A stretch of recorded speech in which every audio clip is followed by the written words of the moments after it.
प्रजातांत्रिक व्यवस्था में राजनीतिक दल एक महत्वपूर्ण टूल है, बहुत महत्वपूर्ण उपकरण है। और अगर वह स्वस्थ है तो प्रजातंत्र स्वस्थ है, अगर वह अस्वस्थ है तो प्रजातंत्र अस्वस्थ है।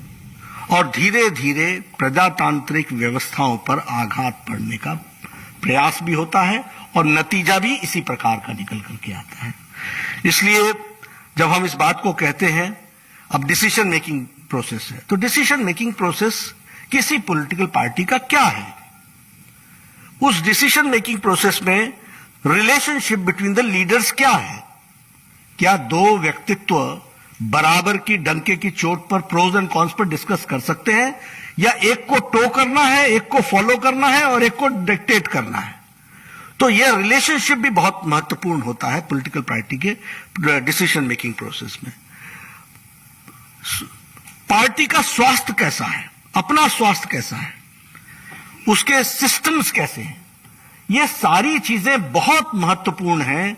जो आप सुबेरे हेडलाइंस अखबारों में पढ़ते हैं, वो जो निकल करके आता है, वो इन पार्टियों के रीति नीति संस्कार सिस्टम्स में से निकलता हुआ आता है। इस बात को हमको समझना है।